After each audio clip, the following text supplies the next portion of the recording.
Hey everybody, welcome back to my top 10 games of 2011. This will be numbers 9 through 7. So let's get right to it. Number 9 is Infamous 2. After finishing the first game, Infamous, back in 2009, I liked it. I liked it a lot, but I wasn't necessarily pumped for the sequel. And I knew there was going to be the sequel. I mean, the ending, without, spoiling anything, is seriously like, there is going to be a sequel, you just wait, kind of thing. And, you know, I thought Infamous was a good game, but I'm not sure if I thought it was worthy of a sequel. Basically, Sucker Punch, right? Yeah, Sucker Punch was telling me there was going to be a sequel, and I was like, okay, I may not play it. Anyway, I got it for my birthday, and I just let it sit. Wasn't interested. I had other things, bigger fish to fry, as it were. And I didn't put this game into my PS3 until December, but man, I was really impressed. It surpasses its predecessor in pretty much every way imaginable. The gameplay feels better, the story is better, and in a way I'll get to, I think the good and evil aspect is integrated better. Whereas in the first game, you had the choice, there were these moments in the storyline where there was a very black and white decision. Be a good guy or be a douche, basically, were the two choices. And I decided I wanted to be evil because in the first game, and I did that again in this game because I'm always good in every other game, so, I just wanted a little change. Also because the title is Infamous after all, and I wanted to be infamous. I'm gonna burp.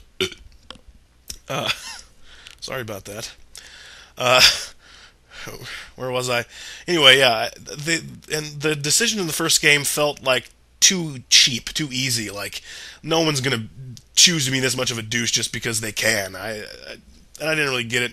And basically, the ending, I saw both endings for Infamous, the first Infamous, and good or evil only reflected, how the people thought of you. And it didn't commit too much to the good or evil thing. And where in this game, I feel like the evil choices make sense some of the time. Usually it's stories of revenge and there's almost always sort of a sympathetic side to every evil choice. And it really makes it make more sense. Even the big final evil decision makes some sort of sense. Although I did play through the evil ending and I felt like a major dick. It just bummed me out, and so then I went back and played the good ending, and I felt much better with myself. And I'll get to the endings in a little bit. But yeah, the gameplay, I love when sequels do this. It gives you a lot of your powers from the first game, and then adds on to it. Whereas, sometimes sequels, they'll be like, remember all those powers you had in the first game? Well, now you have none of them, and you have to get them all back. And I don't really like that. I think it's sort of cheap. Whereas this game, it gives you all pretty much most of the powers you had in the first game, and then just keeps on adding to it until you're just this insane badass. Although there is a little bit of a story element near the beginning where you lose some of your powers. In any case, this is the way I feel like this game. The story is just way better than the first one, and not way better, but significantly better. I feel like the way they deal with the main antagonist, which is this thing called the Beast. Basically, it starts whenever you pause. It shows you a map. It shows you where you are, and it shows you where the Beast is, and there's always a trail of smoke behind it. It's carving this bloody swath behind him as it just is marching towards you constantly. And the game constantly reminds you how close the Beast is to getting you, and you have to prepare yourself basically. And the story's simple, but it's still good. It constantly seems to distract you from the main story with a bunch of other crap, but I'm okay with that. And the ending, I really, really enjoyed the endings because I felt like whether you were good or evil, it really committed. And they both end the story in drastically different ways. So much so that I can't feel like there can be an Infamous 3. It's the complete opposite way I felt after Infamous 1.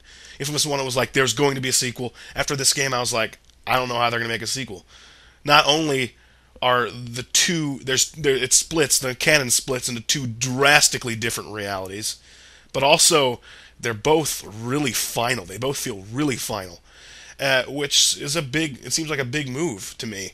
I mean, this is a lucrative franchise. Why not milk it for all it's worth? If they do come out with a sequel to, if they do make an Infamous 3, I don't know. I don't know how they're gonna come up with a sequel to this without making it a prequel or like an interlude. But even then, I think I'm just 2 games. I'm sitting well with it, and I don't want the franchise to overstay its welcome. I really, really enjoyed Infamous 2, and it's an open world. I didn't really talk about the game at all. It's like an open world superhero game. You have this guy that has electrical powers, essentially. And that pretty much covers it. Infamous 2. It's a good game. Okay, now coming in at number 8 is Bulletstorm. Now, I said a little bit earlier that I was, a little bit disenchanted with first-person shooters, and this game sort of broke that rule big time. Because it's made by Epic, the people who made Gears of War 3, and it still has the same stupid story and characters I don't really care about. I'm sorry. Big Gears of War fans, I don't really care about the characters. I don't think that they're that. I don't think they're that interesting. I never have. I'm sorry if you super love Marcus Phoenix and Dom.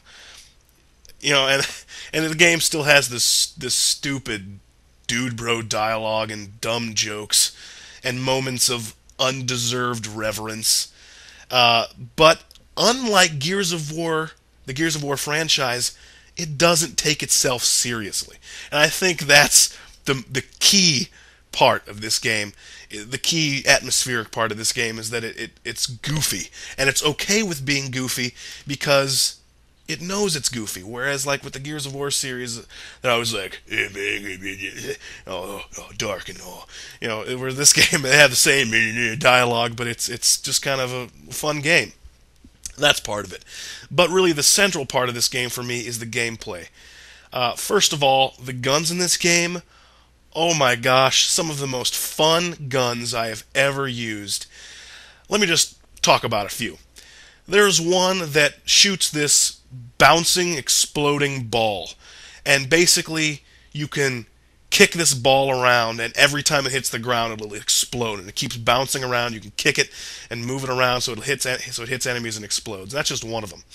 Then there's a drill gun, where you can essentially drill someone up into the air and then re-aim the drill back into someone in the ground. So drill someone up into the air and then drill that person into another person into the ground. But the coup de grace, the pièce de résistance, is the sniper rifle. You can control the bullet and steer it into an enemy's head, their nuts, their butt, whatever you want. You can do it with this sniper bullet. And even better is the alternate fire for the sniper bullet.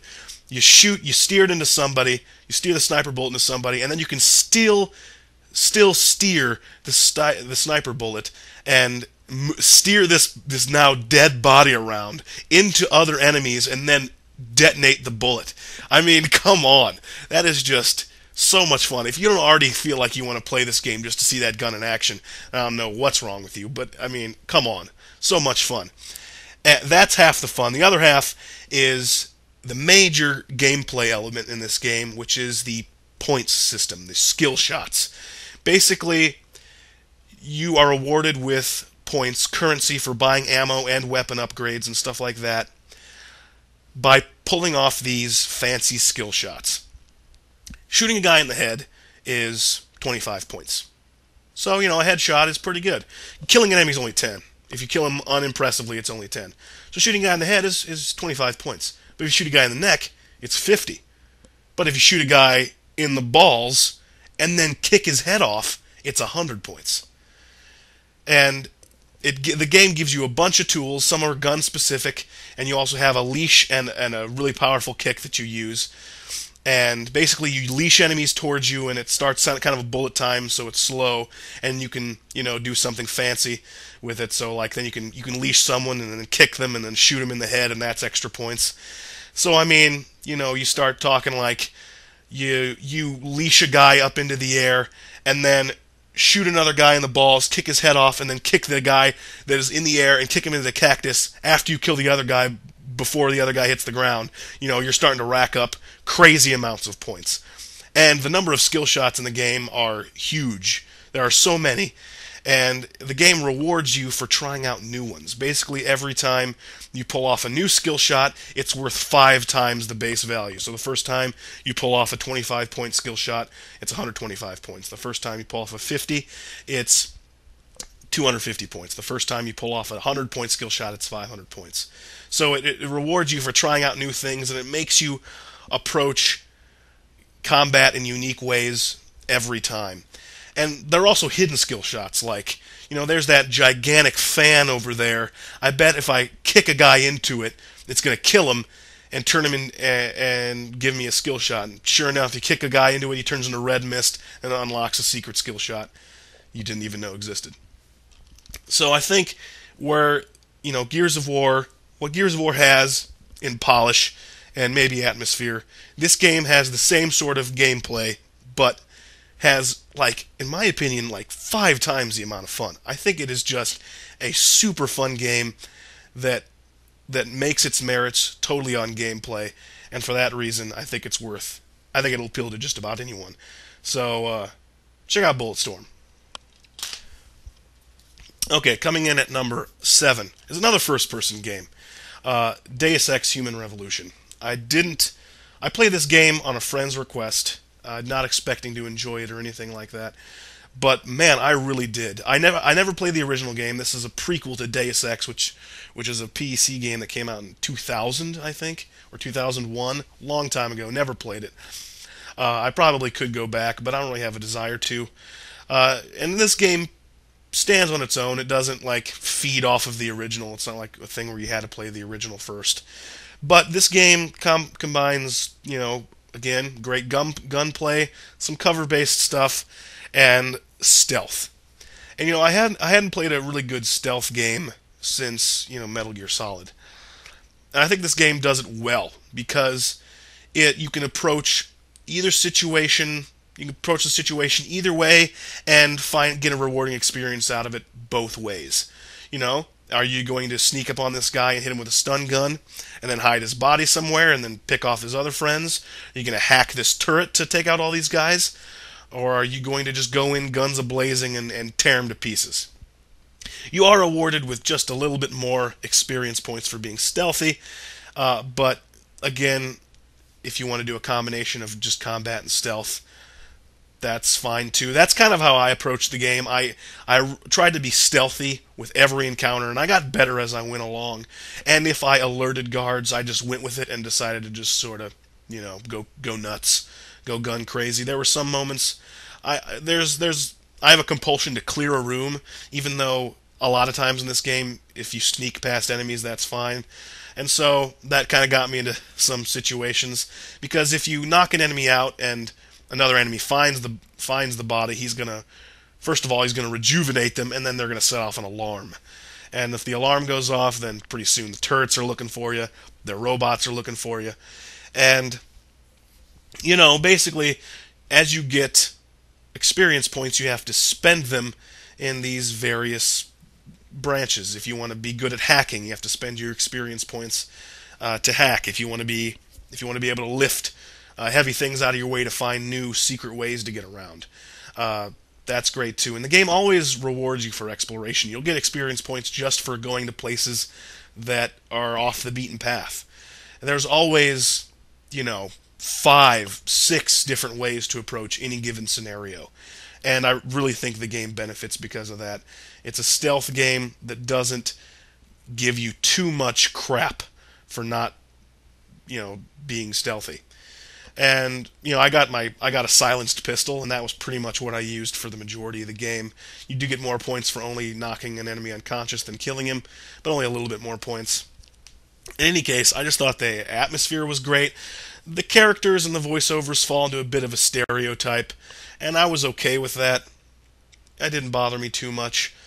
Yeah, the auto sunglasses that click in, everyone makes fun of, and it's a little ridiculous. But again, I didn't care too much, because I was in it mostly for the experience. The story's good, a little confusing, but pretty good. I'm sure I would probably appreciate it more if I had had the experience of playing the original Deus Ex first. But whatever. I think a few faults that need to be pointed out in this game. The boss battles. I really wish you could approach them any way you wanted, just like the regular enemy encounters, to be stealthy or do straight combat. But no, every boss encounter you pretty much just have to, hit him with everything you got. And if you've been trying to be a stealthy character and you have mostly stun gun and tranquilizer rifle rounds, you're gonna be in a world of hurt because these bosses are difficult. I mean, they move fast. Some of them move really fast. Some of them do crazy amounts of damage that kill you in one hit or two. And one of the bosses, you're like, I don't want to ruin anything, but the bosses I think are just a little bit.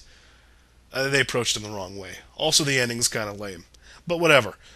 I think the whole last mission is kind of lame. The second to last mission is awesome. It's like you're at the this is the big deal. You're infiltrating, and you can snipe guys off or do whatever you want. But that's the second to last. The last mission is kind of dumb, but you know. Anyway, the game gives you a lot of opportunities to rack up missions and experience points, and gives you a lot to do. You can explore a world between two pretty big hub worlds, and a lot of different other areas that are used exclusively for missions. I just think the game is great. I didn't expect to think it was great because I'm usually not into this kind of thing, but it surprised me. So Deus Ex: Human Revolution. That's it for part 2. Stay tuned for part 3.